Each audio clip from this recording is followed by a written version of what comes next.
जिन्होंने ईडी ने समझौता कर लिया वो एनडीए में पहुंच गए, और जो लड़ रहे हैं वो जेल जा रहे हैं। संजय सिंह को देख लो आप, चाहे हेमंत सोरेन को देख लो, चाहे अरविंद केजरीवाल के यहाँ संबंध पहुंचा है। आज देश के अंदर वो स्थिति है कि जो भाजपा के खिलाफ बोलेगा वो ED, CBI, crime branch, police, intelligence उसे प्रताड़ित करेगी, और या तो एनडीए में आओ या फिर जेल में जाओ। उस टाइम पे होता था ना अखिलेश की सरकार में, गैया कट रही है, गैयों का मांस पकड़ा जा रहा है, मोमडन उछल रहे हैं मतलब हवा में, और उनकी जो मुहर्रम निकलते थे तो सरकार ये कहती थी नहीं नहीं नहीं, कोई भी हिंदू नहीं निकलेगा यहाँ से, मुसलमानों का मुहर्रम निकल रहा है। और ये भाजपा की मानसिकता है और ये मुद्दा है सबसे बड़ा कि वो धर्म के नाम पर लोगों को बांटकर चुनाव जीतना चाहती है, और धर्म के बाद भी जब धर्म कम हो जाता है तो वो लोगों को जाति के नाम पर भी अब बांटने लग गए हैं। सुप्रीम कोर्ट तो पहले भी था, सुप्रीम कोर्ट आज भी है, वही जज थे, वही जज आज है, उसकी पैरवी नहीं करने वाला था, कोई पैरवी नहीं करता था, सिर्फ तारीख मिलती थी, दामनी पिक्चर की तरह तारीख पे तारीख, तारीख पे तारीख। ईवीएम जहां से शुरुआत हुई थी उस देश ने ईवीएम को बंद करके बैलेट पे चुनाव करा रहे हैं, और बहुत से सबूत सुप्रीम कोर्ट में मध्य प्रदेश चुनाव के वहां पर पहुंचा दिए गए हैं। सुप्रीम कोर्ट में भी ये केस चल रहा है, और जब सबूत पहुंचे हैं तो कुछ न कुछ धांधली तो हुई हो। जो आवाज उठा रहे हैं, युवाओं की आवाज उठा रहे हैं, महिलाओं की आवाज उठा रहे हैं, बेरोजगारी पर आवाज उठा रहे हैं, महंगाई पर आवाज उठा रहे हैं, सब पे मुकदमे लगा लिए जा रहे हैं, सबको जेल में डाला जा रहा है। नमस्कार दर्शकों, द ब्लैक माइक देख रहे हैं आप। 2024 का इलेक्शन नज़दीक है और जनता की क्या राय है, क्योंकि जिस तरीके से आप देख रहे हो राहुल गांधी ने अपनी भारत न्याय यात्रा शुरू कर दी है। उत्तर प्रदेश में कुछ समय बाद वो आ जाएगी। 24 फरवरी तक उत्तर प्रदेश में राहुल गांधी की जो यात्रा है, न्याय यात्रा, वो आ जाएगी। और राम मंदिर भी बन गया है। लोगों के दिल में क्या है, आइए हम उनसे जानेंगे। जी भैया, क्या नाम है आपका? सतीश सिकरवार। क्या लगता है जो माहौल बना हुआ है 2024 को लेकर, किसकी सरकार आ सकती है? 2024 में जनता इंतजार कर रही है। जिन लोगों ने 2014 के बाद युवाओं से वादा किया था कि 2 करोड़ रोजगार देंगे, लेकिन आज देश का युवा पूरे देश में दर बदर भटक रहा है। 2 करोड़ रोजगार देने के नाम पे इन्होंने युवाओं को ठगा है। आने वाले 24 के चुनाव में जरूरी जनता ने जवाब सबक सिखाएगी और देश में इंडिया गठबंधन की सरकार बनेगी। इंडिया गठबंधन की सरकार बनेगी। नीतीश कुमार जी तो बीजेपी में चले गए। नीतीश कुमार अकेले इंडिया गठबंधन थोड़ी थे, उसमें बहुत ही विपक्षी दल की पार्टियां थी जिनको अपना फायदा दिखा। जो ईडी से डर गए, जो मोदी से डर गए, वो चले गए, और जो इस देश के लोकतंत्र की रक्षा कर रहे हैं, युवाओं की हक की लड़ाई लड़ रहे हैं, वो इंडिया गठबंधन में शामिल है। इंडिया गठबंधन चलेगा और गठबंधन में जो भी सांसद बनेंगे वो सरकार बनेगी। झारखंड के मुख्यमंत्री जो पूर्व मुख्यमंत्री थे, अभी ईडी ने उनको पकड़ लिया, आप पता है आपको, हेमंत सोरेन, तो उनके लिए आप क्या कहोगे? विपक्षी दल में जितने भी मुख्यमंत्री हैं, अरविंद केजरीवाल को देख लो, राहुल गांधी को देख लो, सोनिया गांधी जी को देख लो, हेमंत सोरेन जी को देख लो, जहां जहां भी भाजपा की सरकार नहीं है उसके अगेंस्ट सरकार है। जिन सरकारों में मुख्यमंत्री भाजपा से हटकर हैं उन सब पे ईडी के संबंध जा रहे हैं। भाजपा के जितने भी नेता हैं वो सब ईमानदार हैं, किसी भी नेता पे करप्ट का मतलब ठप्पा नहीं है, सब ईमानदार नेता हैं। जैसे तुमने देखा होगा बिहार में नीतीश कुमार जी, उन पे भी ईडी का संबंध पहुंच गया तो वो डर गए। जिन्होंने ईडी ने समझौता कर लिया वो एनडीए में पहुंच गए, और जो लड़ रहे हैं वो जेल जा रहे हैं। संजय सिंह को देख लो आप, चाहे हेमंत सोरेन को देख लो, चाहे अरविंद केजरीवाल के यहाँ संबंध पहुंचा है। आज देश के अंदर वो स्थिति है कि जो भाजपा के खिलाफ बोलेगा वो ED, CBI, crime branch, police, intelligence उसे प्रताड़ित करेगी, और या तो एनडीए में आओ या फिर जेल में जाओ। 2 ही रास्ते हैं। जो लड़ रहे हैं वो जेल में है और जो डर गए हैं वो एनडीए में। अच्छा, लोकतंत्र बोल रहे हैं जो विपक्ष के लोग, अब लोकतंत्र खतरे में आ गया, क्या सच में? हाँ बिल्कुल, लोकतंत्र खतरे में। आप अपनी आवाज नहीं उठा सकते हो। जो आवाज उठा रहे हैं, युवाओं की आवाज उठा रहे हैं, महिलाओं की आवाज उठा रहे हैं, बेरोजगारी पर आवाज उठा रहे हैं, महंगाई पर आवाज उठा रहे हैं, सब पे मुकदमे लगा लिए जा रहे हैं, सबको जेल में डाला जा रहा है। अगर देश में प्रधानमंत्री के खिलाफ कोई भेजता है, सुबह शाम को बोलता है, सुबह उसके यहाँ ईडी पहुंच जाती है, दिन में इंटेलिजेंस पहुंच जाती है। ऐसा देश का कौन सा नेता है विपक्षी पार्टी का जो बोल पा रहा है और जिसके खिलाफ ईडी नहीं जांच कर रही हो? हर नेता के खिलाफ ईडी पहुंच जाती है, उन्हें जेल में डाल दिया जाता है। या तो ईडी जेलो या फिर जेल जेलो। देश के अंदर लोकतंत्र पूरी तरीके से खत्म है। इस देश के अंदर विपक्षी दल जितने भी आवाज उठा रहे हैं वो ईडी का सामना कर रहे हैं, खतरनाक एजेंसियों का, जांच एजेंसियों का सामना कर रहे हैं। तुमने देखा होगा चंडीगढ़ मेयर के चुनाव में क्या हुआ है। वहां का पीठासीन अधिकारी अपने हाथ से पेंसिल चला चला के चुनाव में विपक्ष को हरा रहा है। इससे बड़ी लोकतंत्र के लिए शर्मनाक हार कभी हो नहीं सकती है। इस देश का युवा जागेगा, सड़कों पे आएगा और इस देश की सरकार को बर्खास्त करेगा। जी आप बताइए, 2024 को लेकर आपकी क्या राय है? हमारे तो ये है, मोदी वापस आ रहे हैं, बीजेपी की सरकार वापस आएगी, और बीजेपी की सरकार में मोदी ने बहुत काम किया है और योगी ने भी खूब काम किया है। अच्छा, 10 साल इस सरकार को होने वाली है, यानी कि 2 बार सत्ता में आ चुकी है बहुमत से। तो क्या लगता है 10 साल में ऐसा क्या काम किया इस सरकार ने कि दोबारा जनता उन्हें ही चुनेगी? उन्हें चुनेगी, मंदिर बनवाए। अब मथुरा की बारी है, अच्छा, धर्म को राजनीति से जोड़ना जरूरी है? हैं? धर्म तो नहीं है, तो काम हो रहा है। काम क्या हो रहा है? काम ये हो रहा है, आगरा में पहले गुंडा राज की चलती थी, वो खत्म हो गई, सब हो गई। अच्छा, आपको पता है क्राइम रेट में उत्तर प्रदेश नंबर 1 पे आया है? क्या है? क्राइम रेट में उत्तर प्रदेश नंबर 1 पे है। नंबर 1 पे वो अभी सब, गूगल कर लीजिए। नंबर 1 पे वो सब खत्म हो जाएगा। खत्म क्या हो जाएगा? 10 साल होने वाले, खत्म कैसे हो जाएगा? आप तो बोल रहे हैं गुंडागर्दी खत्म हो गई। हाँ, बताओ कहाँ हो रही है, आप बताइए राज कहाँ हो रहा है ये? अच्छा, जो सरकार बोल रही है कि गुंडा वो खत्म हो गई गुंडा, लेकिन फिर भी क्राइम रेट में तो उत्तर प्रदेश ऊपर ही है ना। आप बोल रहे हो खत्म हो गए, कैसे खत्म हो गए बताइए यार। इतनी तो भैया हमें नॉलेज नहीं है। अच्छा, आपको नॉलेज नहीं है तो आपने कैसे कहते कि गुंडा राज खत्म हो गया? इतना तो हो गया, हम बिल्कुल सुरक्षित हैं अब। अच्छा, पहले नहीं थे? हाँ, पहले पहले कैसे नहीं थे? थैला ला ही नहीं रखते थे, चांदी का काम करते हैं।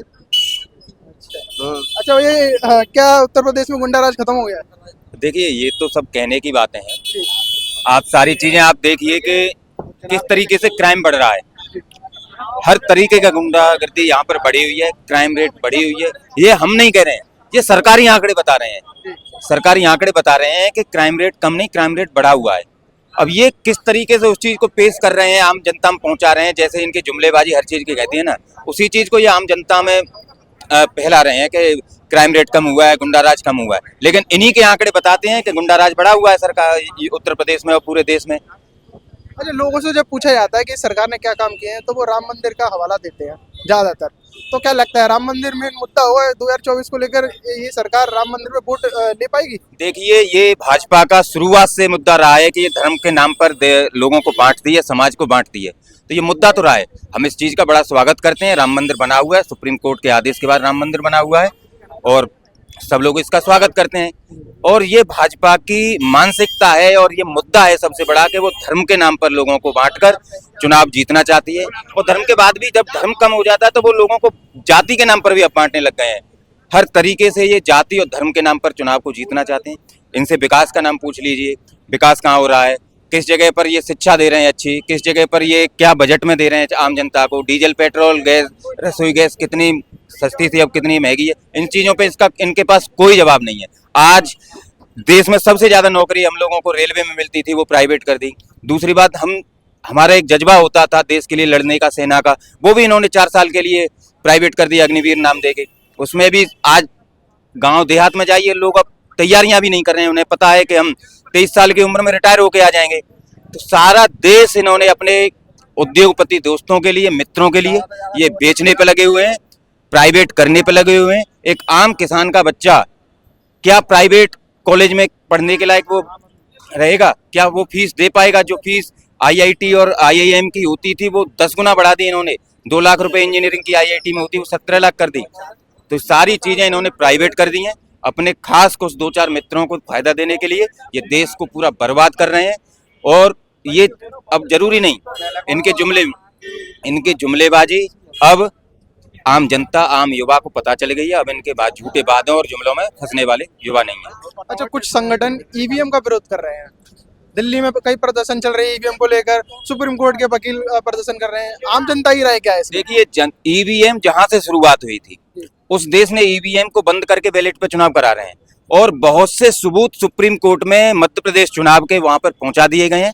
सुप्रीम कोर्ट में भी ये केस चल रहा है और जब सबूत पहुंचे हैं तो कुछ न कुछ धांधली तो हुई होगी। चुनाव आयोग तो इसमें कुछ कर नहीं रहा है। देखिए चुनाव आयोग भी इन्होंने खरीद लिया। चुनाव आयोग खरीदने का मतलब क्या? चुनाव आयोग को पहले कौन कौन कमेटी गठित करते थे, उनमें ये अपने मंत्री लोगों को कर रहे हैं। अब जब मंत्री इन लोगों के होंगे तो वो चुनाव आयुक्त भी अपने लोगों में से बना देंगे। तो अब कुछ भी निष्पक्ष नहीं रहा है, सारा कुछ इनके हाथ में है। ये हर सरकारी संस्था को अपने हाथ की कठपुतली बनाना चाह रहे हैं। कोई इनके खिलाफ अगर बोलता है तो उसके पास तुरंत पुलिस, ईडी, सीबीआई ये पहुंचा देते हैं।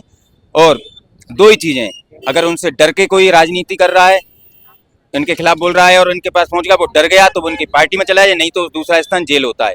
लेकिन आम जनता को ये कुछ नहीं कर सकते। आम युवा, छात्र अब जागरूक हो चुका है, 2 बार इनके वादों में फंस चुका है।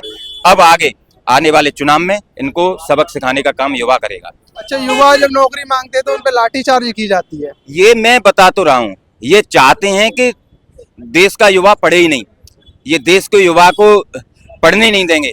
क्योंकि जब जब कोई नौकरी निकलती है उसको या तो कोर्ट के द्वारा रुकवा देते हैं या कुछ चीजें ऐसी कर देते हैं। मैंने अभी आपको बताया अग्निवीर, भाई देश के लिए लड़ने का एक जज्बा युवाओं में होता है, उस जज्बे को ही खत्म कर रहे हैं आप।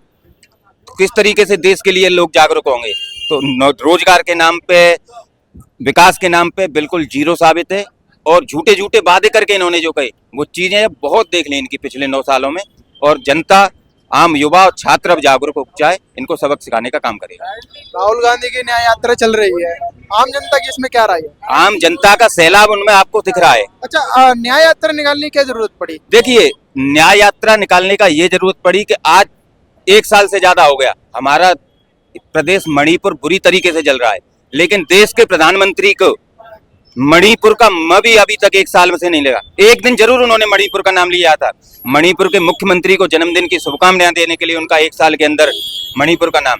तो राहुल गांधी जी की न्याय यात्रा सिर्फ इसलिए है कि देश में मणिपुर जैसे लोग जिनको न्याय चाहिए, रोजगार का न्याय चाहिए, शिक्षा का न्याय चाहिए, अग्निवीरों को अपना नौकरी का, देश की सेवा करने के लिए न्याय चाहिए, उसको लेकर राहुल गांधी जी न्याय यात्रा निकाल रहे हैं और आम जनता का सैलाब उनको दिख रहा है।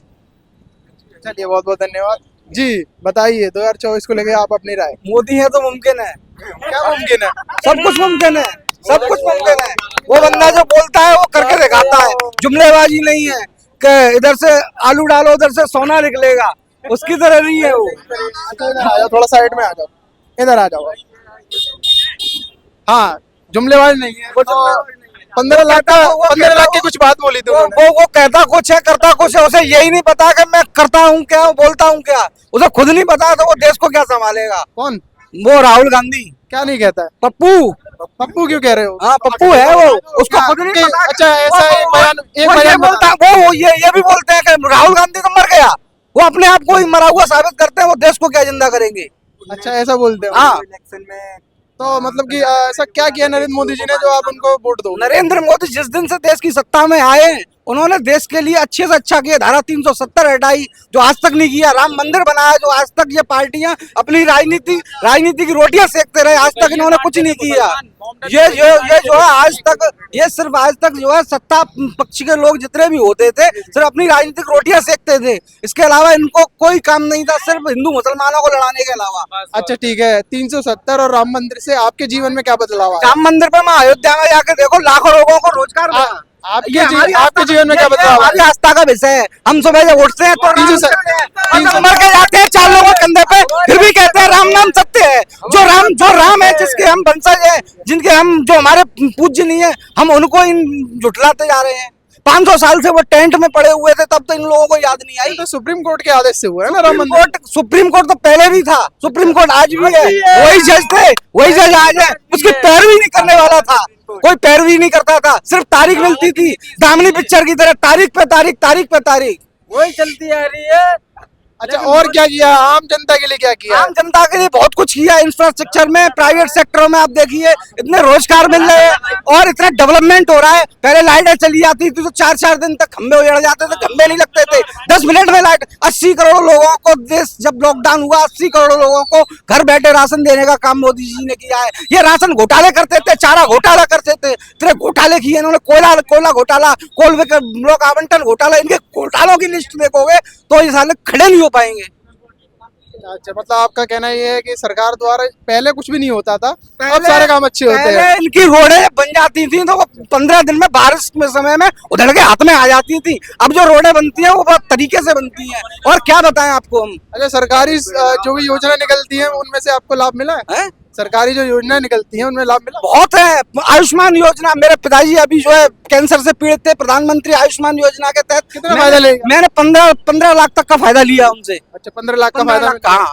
एपेक्स हॉस्पिटल से 5 लाख का मिलता है। 5 लाख का जो उनका, और उसके अलावा उनका बैंक का भी जो इंश्योरेंस था उसको भी आयुष्मान के अंतर्गत 15 लाख रुपए तक का मैंने जो। आपका क्या नाम है? मेरा नाम धर्मेंद्र त्यागी है। अच्छा, अभी यहाँ पे आप कुछ बोल रहे थे शायद, क्या बोल रहे थे आप? जो उस टाइम पे होता था ना अखिलेश की सरकार में, गैया कट रही है, गैयों का मांस पकड़ा जा रहा है, मोमडन उछल रहे हैं मतलब हवा में, और उनकी जो मुहर्रम निकलते थे तो सरकार ये कहती थी नहीं नहीं नहीं, कोई भी हिंदू नहीं निकलेगा यहाँ से, मुसलमानों का मुहर्रम निकल रहा है। आज के समय में अच्छा, कटना बंद हो गई है? आज की समय में हम ये कह सकते अब हैं, घटना बंद हो गई। हाँ बिल्कुल, आज की समय में अगर हमारी श्री राम जी की रैली निकलेगी तो मोमडन छुप छुप के रहता है, और अगर उनकी रैली निकलती है ना, एक तरफ से लिख लो, इतनी जगह मिलेगी, पतली बिल्कुल इतनी क्या नाम है जगह आपका? मिलेगी, शिवम केसरी, लॉर्ड्स कॉलोनी, वाल्मीकि बस्ती। अच्छा देखो, आपने कहा कि गाय कटना बंद हो गई, हाँ बंद हो गई। मतलब अरे कम हो गई, कम हो गई, कम और हो गई। दूसरी बात जो आपका भी कहना है कम हो गई है। कितने नंबर पे आता है? 1st नंबर पे। अब कितने नंबर पे आता है? क्यों नहीं मालूम है? आप तो बोल रहे हो कि कम हो गई है। सर जो खुलेआम काट रहे थे ना, वो जो खुलेआम खुलेआम काट करते थे पहले। उनके खिलाफ कोई कार्रवाई नहीं हो रही थी। जो अब पकड़े जा रहे हैं, उनके सिर पर लट्ठे बज रहे हैं, उनको जूतों से मारा जा रहा है। आप खुद इंस्टाग्राम पे देख लीजिए, यूट्यूब पे देख लीजिए, फेसबुक पे देख लीजिए, ऑनलाइन कोई वीडियो वायरल हो रही है कि इस तरीके जो गाय पकड़ी जा रही है, उनको मारा जा रहा है, पीटा जा रहा है, उनके कानूनी खिलाफ कार्रवाई हो जा रही है। गाय छोड़ो सर, भैंस अच्छा का मुझे ये बता दो, अगर आप बोल रहे हो कि ये गाय कटना बंद हो गई है कहाँ से आने लगे? डीप एक्सपोर्टिंग में, अब इतना पढ़ा लिखा नहीं हुआ इसमें। मतलब पहले आपके आगे गाय कटती थी। हाँ जी क्या कह रहे हो भैया? ये बोलेंगे, ये अरे बताओ क्या कह रहे बोले शर्मा रहे हो? बताओ। जी करूं जामे भैया आवास ना मिलो 8 साल से झुग्गी में रह रहा हूँ। ये मोदी की सरकार में तो ना फायदा है। अरे भाई कह रहा हूँ आवास मिला है? ना मिलो बिल्कुल मिला है। इस चीज तो मना कर रहा हूँ। चलो मजदूर हूँ, आज भी मजदूर हूँ, लेकिन वोट मोदी जी दूंगा मैं तो। अच्छा पहले मजदूर था, वोट मोदी दूंगा मैं। ये मुद्दा मुझे पता नहीं है, अगर राम मंदिर बनाया कि 370 उठाई, लेकिन मुझे वोट मोदी को देना है। राहुल गांधी जी का कहना था रैली में कि हिंदुओं को बाल्यकाल के फेंको, मुस्लिम राज रहेगा। ऐसा कौन सा जो हिंदू अच्छा है? ये बोला उन्होंने? खुद बोला है, उनकी वीडियो देखो, दिखाओ यार मुझे वीडियो। वायरल हो रही है। अब मेरे वीडियो पास दिखाओ। 24 घंटे उसकी वीडियो थोड़ी मैं लेके डूलूंगा। अरे एक बात सुनो सुनो सुनो सुनो, वो वीडियो कट करके डाली गई है, ठीक है? व्हाट्सएप में आई थी या फिर उस पे इंस्टाग्राम पे आई थी? हमने तो वीडियो देखी थी, वीडियो देखी और वहाँ पे न्यूज पे भी देखी थी। अच्छा इंस्टाग्राम से पूरा ज्ञान मिलता है आपको? क्यों नहीं मिलता? मिलने वाला मिल भी सकता है, नहीं भी। इंस्टाग्राम से पूरा ज्ञान ले लेते हो आप, चाहे वो फेक हो या फिर सही हो या गलत, कुछ भी हो आप जो ज्ञान लेते हो उससे। अभी जो बॉम्बे में आमिर हुसैन थे, वो जो मीरा चौराहे पर रैली में जब मारा पीटी हुई थी, लोगों का कहना है कि उनकी मस्जिदों पे जाके जयकारे लगा रहे थे कोई राम मंदिर के। जो रैली निकलते पे मारा पीटी कर रहे हैं, इनका क्या मतलब होता है? मतलब कोई रैली निकल रही है तो उस पे उन्होंने मुस्लिमों ने उन पे मारा पीटी कर रहे हैं। अच्छा इस तरीके से किया था उन्होंने, तो फिर बुलडोजर भी तो चला था। तो चला, उनको सबक मिला ना, ऐसे सबक कभी मिला? हिंदू के दुकान पे बुलडोजर चला। मैं ये कहना चाहता हूँ, अगर कोई गलत कर रहा है उसके सबके घर पे चलना चाहिए, ये नहीं हिंदू हो या मुस्लिम। मैं तो ये कहना चाहता हूँ, मगर उनका रैली निकालने वाले टाइम पे उनको मारा पीटी करना ये गलत है ना। अच्छा मारा पीटी की उनके? और क्या, उनकी गाड़ी तोड़ रहे हो कोई, अगर इनकी कभी मुहर्रम वगैरह कुछ निकलते हैं, हम लोग या कोई भी अच्छा, कुछ, जिनकी जो बेकसूर थे उनकी भी दुकान तोड़ी गई। उनके बारे में नहीं पता। हमारी तरफ भी एक मस्जिद है जहाँ लोग वो अपनी नमाज वगैरह पढ़ रहे थे, तो रैली लेकर रही थी, जो नमाज पढ़ने की जगह अपने जो कर्म था उसको छोड़ के बाहर लड़ने आए। ये कौन सा इनका वो धर्म और कर्म है जो नमाज छोड़ के आने पड़ा इनको, नारा बंद करवाने के लिए? अच्छा ये बताओ, जो अभी तुमने बताया राहुल गांधी ने बोला था कि क्या बोला था? हिंदुओं को बाहर निकालो। ये जो बयान जो आते हैं, ये आप देख के मान लेते हो सच है कि गलत है? अच्छा एक आलू वाला भी उनका बहुत चला था ना, तो वो भी फेक था ना? ठीक है या नहीं है वो मैंने देखा ही नहीं आलू वाला को। देखो पहले उसको अच्छे से देखा करो, ठीक है? तब फेक क्या सही है क्या गलत है? आप किन की तरफ से? हम किसी की तरफ से नहीं, मीडिया की तरफ से। आप उनकी इतनी तरफदारी क्यों कर रहे मैं हो? उनकी तरफदारी क्या कर रहा हूँ? और क्या?